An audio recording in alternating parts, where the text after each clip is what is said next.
right. Hello, everyone again. It is my pleasure to introduce our next keynote speaker, Nick Allen. Nick Allen is the Anne Swindells Professor of Clinical Psychology at the University of Oregon, where he is Director of Clinical Training. He is a leading researcher in the area of adolescent mental health, known especially for his work on adolescent onset depression. His work aims to understand the interactions between multiple risk factors for adolescent emergent mental health disorders, including stress, family processes, brain development, autonomic physiology, genetic risk, immunology, and sleep. More recently, his work has focused on translating risk factors identified in his prospective longitudinal studies into innovative preventative approaches to adolescent mental health. He is the director of the Center for Digital Mental Health, where his work focuses on the use of mobile and wearable technology to monitor risk for poor mental health. I'm very much looking forward to his talk. So, floor is yours, Nick. Thank you very much for that lovely introduction, and thanks for inviting me. I'm very excited to talk to you and to have a conversation about this work. I should probably start out by saying that the work that I'm going to talk about today and present to you is very much in progress. And also I'm not a computer scientist or an engineer or a computational person. I'm a clinical psychologist. So I'm really going to talk primarily about application, context of application for these methods. But this is part of the reason that I'm so interested to talk to your group and have a conversation about this. So as you can see, my focus of my presentation is on smartphone mobile sensing in clinical diagnostics and therapeutics, and I'm particularly focusing on suicide prediction and prevention as a use case for these methods. So as I'm sure, I have a disclosure. I have an interest in a company that licenses some of the research tools that I'm going to talk about to other researchers. Now, the problem of suicide is a particularly challenging one, and we've been working on it for a very long time as a medical community and as a society, and we're really not making a great deal of progress. You can see from these graphs comparing the rates of death from different causes to their initial rate in 1916. You can see that suicide distinguishes itself from many other forms of death as really not showing strong reduction over time. And internationally, when we look at the question of suicide, we do see that there are some countries where there has been improvements, largely due to changes in rates of alcohol use or rates of access to means. So for example, in China, there's been a strong reduction that's been associated with some changes in agricultural chemicals that were often used as part of suicidal acts in rural areas in particular. The United States, unfortunately, where although some of you who are good with accents will know I'm not originally from the United States, I'm originally Australian, but I do live in the United States now, and unfortunately the United States is doing very poorly with respect to reducing suicide rates, and in fact is seeing one of the few countries where we're seeing a rise. And this is true across a range of kinds of death that we refer to as deaths of despair. So these have to do with deaths related to drugs, alcohol, and suicide combined. And in particular, in the United States, there's a demographic group, which is men and women aged in their 50s, and particularly people of Caucasian or white background. We're seeing the most dramatic rise in these deaths of despair. And this has to do with increased use of opioids, particularly associated with the opioid use crisis, obviously availability of firearms, and rates of drug and alcohol use increasing in those groups. So the other thing that's perhaps very concerning for someone who focuses on the work that I do, which is with young people, is that suicide rates are particularly increasing amongst young people. This is a graph showing that amongst young people aged 10 to 24, suicide has overtaken homicide as the most common form of death in this area. And there's been particularly a strong increase in children aged 10 to 15. So the younger group is where we're seeing the most dramatic increase. And of course, this corresponds to a rise in mental health problems, particularly anxiety and depression, that we're seeing in this age group. So once again, trends across time, showing you that in the older age groups here, the trends are pretty flat, but in the younger age group, 18 to 25, we're seeing an increase, particularly over the last decade or so. So this presents us with a very significant public health challenge, which is how do we prevent suicide?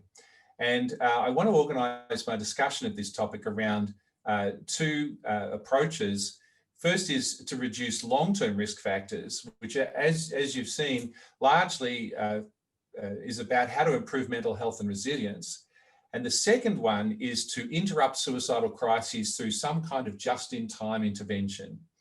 And this is the area where there has been the most effectiveness because, for example, some of the public policy solutions to reduce suicide that have been most effective have been about reducing access to means. So, for example, putting medicines into blister packs rather than bottles so that they're more difficult to get out, educating people about safe storage of firearms and ammunition, building barriers on bridges, etc. These are the kinds of public health interventions that have really been most effective, and they're effective because what they do is they prevent the person taking action at the time of the suicidal impulse.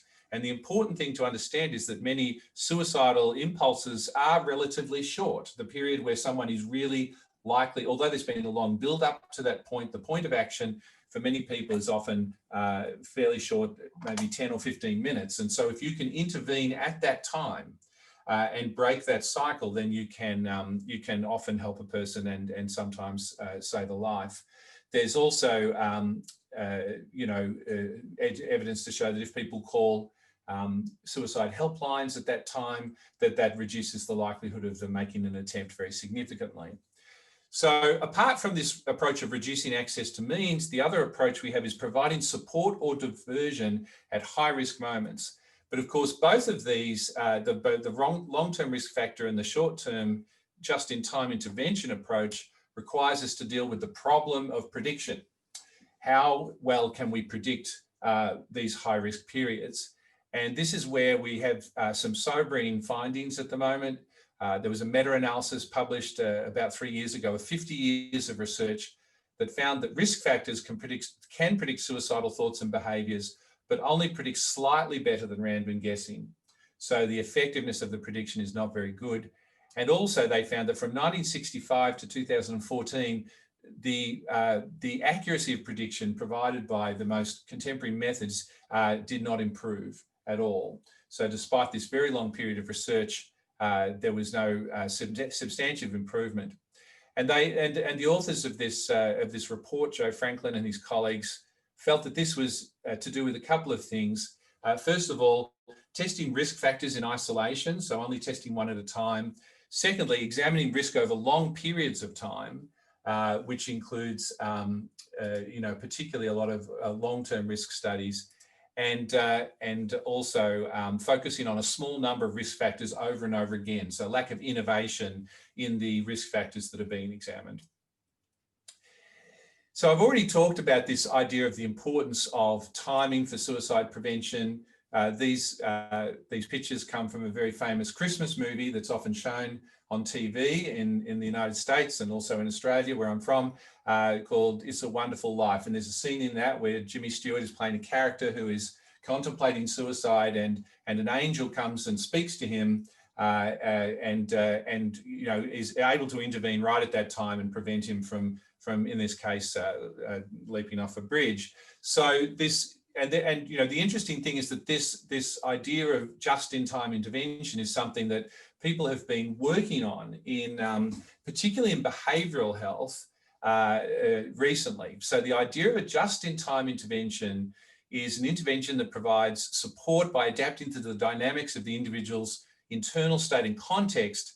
And this is the important part, which is measured continuously. So you have to have some method of continuous measurement. And then the idea is that there are going to be some times when an intervention is going to be more propitious, more effective than other times. And so the critical technical problem to be solved is to know when is that time.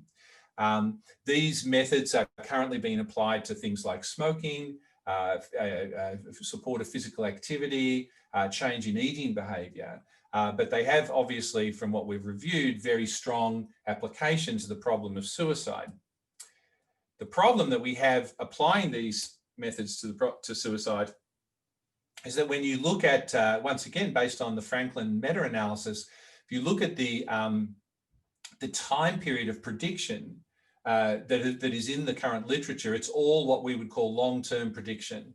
So vast majority of it is greater than 1 month out, which of course is not the kinds of accuracy that will help us with just-in-time interventions. And when we look at the studies that have addressed looking at prediction within 1 month, it's a very small proportion of the literature. So short-term prediction studies are severely lacking. Now, of those that have been done, they have largely relied on self-report methods. So here's a study that came out in 2017 by Kirsty Baggy and colleagues, which looked at where they interviewed people who had had a suicide attempt. So all of these people had had a suicide attempt, and then they did a timeline follow back procedure where they asked them how they were feeling at various time points prior to the suicide attempt. And as you can see, what the data is showing is a very dramatic increase in their self-report of emotional experiences of distress, dissatisfaction, feeling alone, hostile and scared prior to the suicide attempt. However, of course, there are some significant problems with this approach because it does rely on a reconstruction of these events, given the knowledge that the person has made an attempt. And of course, there'll be a very strong narrative that will emerge around an experience like that. One of the other challenges is represented in these data, where Evan Kleinman and colleagues were collecting regular assessments of suicidal ideation in groups of people who had previously had an attempt. And the point behind these data that I want to emphasize is the very dramatic variability over time in suicidal ideation amongst this group. So you get some days that are very high, perhaps associated with this peak here, some days that are very low, and really predicting this kind of dynamic variation is what's going to be most important clinically, because that will help us to intervene in this just-in-time way.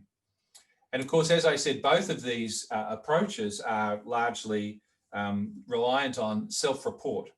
And self-report is okay. It gives us some very useful information, but of course, we know that in many situations where we collect both self-report and objective behavioural data, that we see that they do not correlate very highly. So, for example, in the area of sexual behaviour, there's a literature, for example, on condom use. In the area of sleep, where I've done quite a bit of work in that area, and also in substance use, sleep, where you can compare it to a polysomnograph or wrist actigraphy, substance use, where you can compare self-report to a urine screen. In all of those cases, we see that these methods often don't correlate well. So there's something that self-report is not telling you about the objective state. Now, mobile sensing using phones provides a really dramatic change in what's possible here. Obviously, using the phone sensors, we have a measure that's objective. We can collect it in an unobtrusive way, so it's not like self-report where it interrupts the person's behaviour. You can provide an analysis of individualised baselines and individualised patterns across time. It can be used for real-time analysis. The infrastructure exists for that. And most importantly, and this is one of the reasons that we are emphasising phones as opposed to wearables, is that it's highly scalable. Phones are already out there in most people's pockets all the time. And for young people in particular, this group that I'm particularly interested in, this is looking at teenagers, 13 to 17-year-old, and as you can see, nearly 90% of them own their own smartphone, 70% of them use social media multiple times a day. For interest, you can see the dramatic drop over that 6-year period of the number of teenagers who say that Facebook is their main social media interest. And 45% of teens describe themselves as online almost constantly, with another 44% saying they use it several times a day. And then also we see how there are temporal changes in patterns of phone use, particularly for social communication, where you can see that the number of teenagers who will say that their favourite way to communicate with friends is in person has dropped actually over this period, with a significant increase in those who prefer social media and video chatting as a way of contacting friends. So we have a device here that's not only ubiquitous, but is also really fundamental to the social lives of teenagers, where we see these effects. So we have developed a data collection platform called the Effortless Assessment Research System. We call it EARS, and it's as you can see, it combines mobile sensing and ecological momentary assessment. It works in Android and iOS, and as I've already mentioned, our approach emphasises, largely because of these questions of scalability and ultimate application to healthcare, phone only, so there's no special equipment required, in the wild, by which we mean that the user doesn't have any special instructions. There's no request to stick the phone under your pillow or carry it in a certain way during the day. The person can use their phone naturalistically, and that's the data that we work with. And then of course it's continuous data collection, because the app is largely functioning in the background, collecting phone sensors continuously, unlike some other sensing apps which are only collecting data when they are in the foreground. So as I said, the platform is available in Android and iOS, and it collects a lot of different sensor types. We have fewer sensor types that are available in iOS. It's a much more difficult operating system to work with if you're a third-party developer, and especially if you're trying to do the kinds of things we are, where we're trying to access sensor data. So there's but the majority of the sensors are available in both platforms, and then of course from those mobile sensing streams, we derive interpretable behavioural features such as phone and app use data, language and cognition from a keyboard logger, sleep, physical activity, mobility, etc. So I just thought I'd show you a little bit of data about one of the particular variables here that we are extracting as features, which is sleep. So this is you know, and of course the challenge here is that we're collecting sleep data not just based on phone movement, so the accelerometer and the gyroscope, but also collecting it based on patterns of usage. So for example, patterns of screen touches and charging and light sensor and things like that. So without getting, this is a very busy slide, but basically what we're doing is we're here comparing a sleep diary with the EARS system, their bedtime and their rise time with the EARS prediction. And as you can see, with some individuals, we can do a very accurate job just using the accelerometer. And with others, we have much more difficulty being accurate. And we've found that, but however, by combining different sensor streams, so here, for example, let's just take this top left-hand corner one. This is the estimate of sleep from the phone accelerometer. This is the sleep estimate from the sleep diary, which we're treating as ground truth. And this is what we get from the light sensor, and this is what we get from the charger, the charging behavior. And when you combine all of those, you can actually get a much more accurate estimate of the sleep period. And in fact, when we compare the phone-only method to another research-based method, which is wrist accelerometry, we find that the phone-only method performs very well. So this is data comparing Actilife, which is a research-grade wrist actigraph, predicting a sleep diary, which we're treating as ground truth, and that to the EARS-only system. And as you can see, for accuracy, specificity and sensitivity, the EARS-only system is performing at least equivalently, and in some cases a little bit better than the wrist actigraphy, which of course requires special equipment. So that's an example of how we are working through the validation of feature detection with using these phone-only methods. And of course, these map onto theoretical approaches to suicide risk. So for example, one of the theories that guides our work is the so-called diathesis stress model of suicide. It looks for particular biological risk factors that rise and make suicide risk greater. And sleep disturbance is a very well documented one of those. And as you can see, we can quantify through the actigraphy and the diurnal phone use patterns of time in bed and insomnia, which then allow us to use that as a potential predictor of day-by-day risk for suicide, for suicidal phenomena. So there's a study we're doing currently. We're probably a little bit less than halfway through. We'd be more than halfway through if it weren't for the COVID pandemic. And this is a study on which Jeff is a collaborator. And this is called the MAP study, Mobile Assessment for the Prediction of Suicide. And we have 200 high-risk youth discharged from treatment. There's about 90 that are enrolled so far. They're followed up for 6 months. Most of them have had a previous suicide attempt, or what we call serious suicidal ideation, where they've been thinking about suicide and they were hospitalized as a result. And then we have a series of major psychiatric assessments that occur. We have some periods of ecological momentary assessment that occur in 1 week bursts, because we find that the teenagers won't tolerate much more than 1 week of that kind of assessment. But importantly, there's continuous mobile sensing that goes throughout the 6-month period.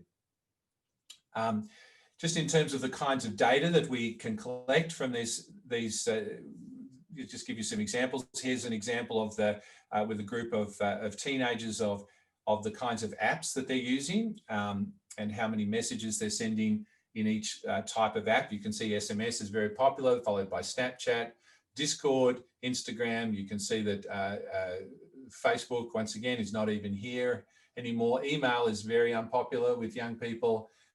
There's only one email program that crops up here. And you can see that here, where we've broken down daily social communication as a function of either social media, messaging, or email. And first of all, you can see that the enormous variability in the amount of, this is all derived from the keylogger. You know, we have one person who's on average, this is an average, not a single day, entering nearly 3,000 words into their phone, and then a lot of people who are also in that high usage category. Now, in terms of predicting suicide, we're still collecting data, as you know, and we have a handful of events, serious events that have occurred in the sample over this period. This is an example of one of the ways that we're looking at these data. So, for example, we're looking at different features of language. So there's absolute words, so words like must, should, always, well documented to be associated with psychological distress, first person pronouns, negative sentiment words, and positive sentiment words. And you can see in this case, this is a person leading up to a suicide attempt. And this is a person who had serious suicidal ideation and was brought into hospital as a result. What you can see, one interesting pattern that's present in a couple of the samples is that there are bursts of higher usage, more language going in. And we do find in our analyses that just using the phone more is associated with psychological distress. But we also see that in this particular case, and it's somewhat evident here too, that there's a particular drop-off in positive sentiment words that occurs in this period here, leaving a lot of negative sentiment words and first person pronouns. So a lot of I and me words being used. And so, you know, and that does certainly confirm with some of our hypotheses about the different kinds of language that are associated with distress. So, you know, the ultimate goal of work like this is to build a just-in-time adaptive intervention that might prevent suicide. And, you know, the idea is that the phone or a combined wearable is producing data, which then, and this is really the part where we you know are working right now to try and evaluate the risk state. How accurately can we do that, and can we do it accurately enough? But of course, if we can do that, then there's the opportunity to feed back various kinds of intervention, which can be straight to the user through nudges. It can activate resources in the person's social network. And of course, it can also alert clinical services with appropriate guidance and permission from the individual. Now, I just wanted to finish by saying a couple more things about mobile sensing and its role, not just in this kind of predictive work, but also in therapeutics. When people started looking at mobile sensing and its application to mental health, the typical approach was to say, oh, we've got all this great sensing data. Let's try and predict diagnosis. Let's try and predict, who's depressed, who's stressed, etc. And it turns out that that's a really hard problem. It's a really hard problem, and people aren't doing that well in predicting that. And we think one of the reasons for that is because often the ground truth is not a particularly high fidelity signal. For example, there's about 550 different ways to meet criteria for major depressive disorder. And so, when you have that kind of heterogeneity in the clinical presentation, it creates a lot of difficulties in matching mobile sensing data to those. This is, of course, something that biological psychiatry has been wrestling with for a long time to try and find biomarkers, which has also been a really difficult research task. So our approach is to say we're not interested in using the mobile sensing data for diagnosis per se, but rather using sensing to detect modifiable behaviour patterns which are related to mental health and then can be targeted for behaviour change and therefore reduce the risk of mental health problems.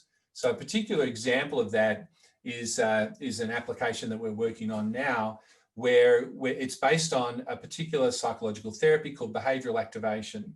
It has a very strong evidence base and it's very simple. It basically involves tracking your experiences of pleasure and personal growth or mastery or achievement day to day or hour to hour, and increasing and noticing what kinds of daily activities are mood supportive and what kinds of daily activities are negative for your mood. And basically then there's a therapeutic approach which involves increasing rewarding activities and changing depressive cycles, where there's a cycle like I feel down and depressed, so I do less, so I feel more down and depressed, so I do even less, to a contentment cycle where you feel a bit better, so you do more, and then you feel a bit better and you do more. And we think that behavioural activation is a killer app for mobile sensing because what it does is it can automatically track many of the behaviours that we're interested in: sleep, physical activity, social engagement, etc. And take that part, which is always a big difficulty in the application, and automate it. So that's, and I've already talked to you, for example, about how we can detect sleep. Here's some data about how we can also automate the detection of well-being, particularly through the language analysis of the keyboard logger. So once again, these are effect sizes for different language features, predicting daily variations. So this is different to what we saw before, but daily variations in well-being. And we see once again that these absolute words, personal pronouns, and particularly the combination of absolute words and personal pronouns, so I and me combined with a lot of must and should and always and have to, are very good corollaries of the experience of low well-being. So that's also a possibility of automating the detection of the well-being. And this is also just some data showing you that first-person pronouns are also a strong predictor of daily variations in psychological distress within individuals. So, I think there's some possibilities here for not only the predictive aspects, but also the therapeutics aspects of these longer term suicide prevention approaches, which are about preventing the onset, improving mental health and resilience, and therefore preventing the onset of suicidal phenomena in that way. However, I do want to emphasize that we who are working on this topic are very aware that this is a hard problem. And some of you may have seen this cartoon before, it sort of does the rounds, but it's making the point that sometimes the difference between something that sounds fairly doable from a computer science point of view and something that's nearly impossible. So the difference between the user, whether they're in a national park versus whether their photo has got a bird in it, is a big difference. And certainly the prediction of suicide is a challenging topic, but it is worth the effort and trying to push the envelope, because of course the application to public health and to prevention of unnecessary death by suicide is very clear. Anyway, with that, I'll finish up and would love to hear any questions or comments that you have. Thank you very much, Nick, for this great talk. Do you have any questions? Okay, so I would like to ask a quick question. So you were talking about features of acoustic voice in somewhere in your slides. Yes. Do you analyze like the audio pitch or the amplitude, that kind of stuff, or any other features? And a follow-up one after this one is about like, how about analyzing the language, spoken language? Ethical things are, yeah, it's a mess, but in the meantime, you already log the keyboard inputs. Yes. So you may also check maybe transcription from the audio. Yeah. So to go to the voice data, so that's an interesting topic. When we very first built our first Android app, we actually had a method for naturalistically collecting voice during calls. It turned out to be a legal nightmare, because especially in the United States, because there's a lot of laws around wiretapping of phone calls, and they vary from state to state. And of course, with mobile phones, you never know which state anyone's in, and some states are a one-person consent state and other states are a two-person consent state. So as a result of that, our general counsel got very nervous and didn't want us to do it anymore. So so that passive method, which is what we really wanted to do. The other thing I might say, in iOS, there was absolutely no way to implement it. So what we do have now the capacity for is to collect audio and video diaries. So the prompted diaries and so forth. And we have used those in some studies, but not in all, because it depends a little bit on what we think about the participant burden. So, and just to say, I'm extremely interested in voice. I've done some research on voice before. Of course, I know about the work of Jeff's work and many other people on voice, and I think it's a terrific signal. One of the things that will be interesting is with a different approach, a different approach to passive data collection, of course, would come through something like the new Halo band, which has been produced by Amazon. Some of you may be aware of that, and it of course has a voice recorder in a wrist wearable, and that takes you out of and it claims to, I haven't seen it yet and been able to fool around with it, but it claims to do speaker detection and then affect analysis. And of course that would be a solution which would really probably allow you to collect voice more passively, because it's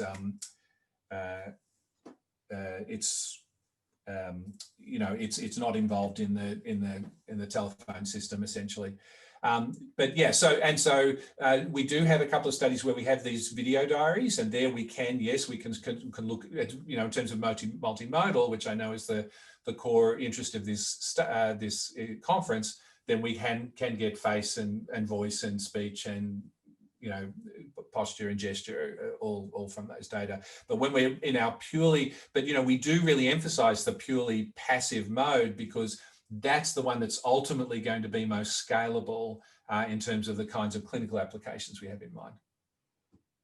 Thank you very much. Thank you. Yeah. Any other questions? Albert has a question. Yeah, a small one. So this year's application, would it allow us, for instance, to collect data for our own project without necessarily sharing it to people in the USA because of the GDPR? Collecting data in Europe might be problematic. Yes. So there are two groups in Europe who are already using EARS. one at the Children's Hospital in Bern in Switzerland, and there's a group at Radboud University in the Netherlands who are using it. And so for those two groups, we have had to be GDPR compliant, of course, and so that means that our data is going up to European servers and not leaving the EU. So yeah. May I ask a quick question? Thanks, Dr. Allen. I'm Ali Daisy, and I'm a postdoc with Dr. Cohn's lab. So my question is, I want to know your personal point of view in an interactive context with multiple subjects. Would you differentiate between the plural form of first-person pronouns and singular form of it? Yeah, so our data and the data of other people suggests that it's singular first-person pronouns that's the most strongly linked to psychological distress. So using I and me, for example, rather than we, that's definitely where you, and that's a well-established, by the way, you probably know, that's a well-established finding, not just from our work, but there is meta-analyses in psycholinguistics that have shown that sort of pattern previously. So, and it's one that we have found now in at least 3 separate samples of our own work. So very often those analyses are not taking data off the phone, but with our work with phone, with teenagers, we're finding that the first person pronoun signal is a very robust one that's associated with not only trait differences in well-being, so whether you're a higher well-being person in general, but also daily variations in well-being that occur within an individual. Great, thanks. Thanks. Ask a question, a short question. Please. Thank you. You know, to build the prediction models, you have to have some training data. I want to know for the training, how did you label the suicide risk? Did you ask them from the EMA? Yeah, so we ask every week, we have a suicide assessment that's pushed to them on device. And of course, that's not only for data reasons, but also for ethical reasons, so that we can respond clinically if a participant is having a suicide risk event. So we have those data on a weekly basis. We also have interviews that are done, which use what's called a timeline follow-back procedure. So if you're interviewed 3 months into the study, then the interviewer will go back with you over time to the previous interview and identify events of suicide risk, which could be ideation, so thinking about it. It could be acting.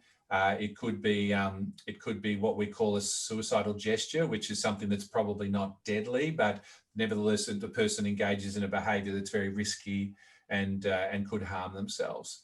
So through those 2 methods, we're able to identify the events. The big problem, as you're probably aware, with this area is that even amongst high-risk groups, suicide is a low-frequency phenomenon. So one of the big challenges in this area is having data sets which are large enough, but are also well labelled with these suicidal events, that we have enough power for the ML procedures to actually have predictive accuracy that's generalizable. So it's a real challenge, and even our study, which we will have 200 individuals, they're high risk individuals, so there's a much more greater likelihood of there being an event. We will, almost certainly be underpowered for analyses like that. So is the EMA question some kind of questionnaire tables, and also I think maybe is it necessary to collaborate with doctors, because you have to be very careful to design those questions.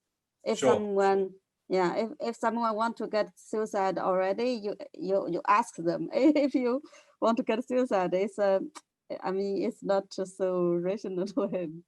Totally, yeah. Well, certainly in our studies, we work with medical psychiatrists and medical practitioners, as well as clinical psychologists on this topic. So, and many of them very experienced in the area of suicide. But yeah, so we have both that weekly EMA and also those clinical assessments, which are face-to-face and which follow back and detect those times. And that's the primary way of labeling the data. The other way we label the data is, of course, every day we ask them about their variations in well-being and distress. Yeah. And so then we're able to look at those day-to-day variations and how they might build up over time to increase risk. Okay, thank you. Thank you. Okay. So I have one quick question. So as I understand, you're looking at the messages that the subjects send to others. So I'm not sure if you can collect this information with EAR's application, but do you also look at the messages that they receive? Yeah, no, we don't. And that's largely for ethical reasons, because that other person is a non-consenting individual. So we have to be very careful to only collect data from the person who is, because we're working at the level of the device. This would be different, of course, if we were looking at language on a social media platform, for example, where you could look at both sides. But because we're collecting the data from the device, we have one individual who's consented. We collect data on their messages. And then but we cannot look at the messages of the person they're interacting with, which is a pity from the point of view of the data would be extremely interesting and probably quite important, but it's an ethical thing. One thing we can do, and we have done, is that you can use the notification system and hash the identity of the person, the third party who's talking to them.